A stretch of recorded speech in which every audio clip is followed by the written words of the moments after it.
मदेसिया पकड़ के डाल दिया सखी। जीजा मदेसिया पकड़ के डाल दिया।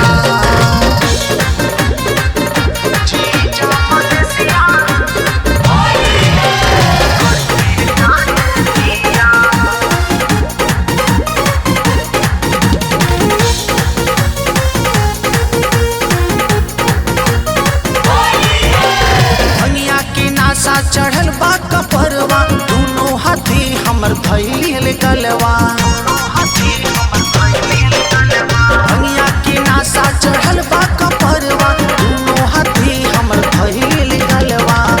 ओठवा की लाली ओठ सटाई चाट लिया। ओठवा की लाली ओठ सटाई चाट लिया सखी।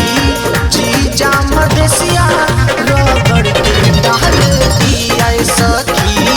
जीजा मदेसिया रगड़ के डाल दिया।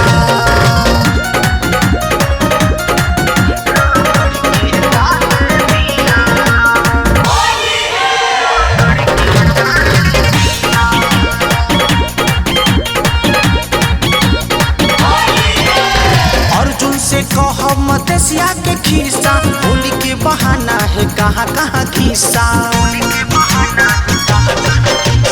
अर्जुन से कह मदेसिया के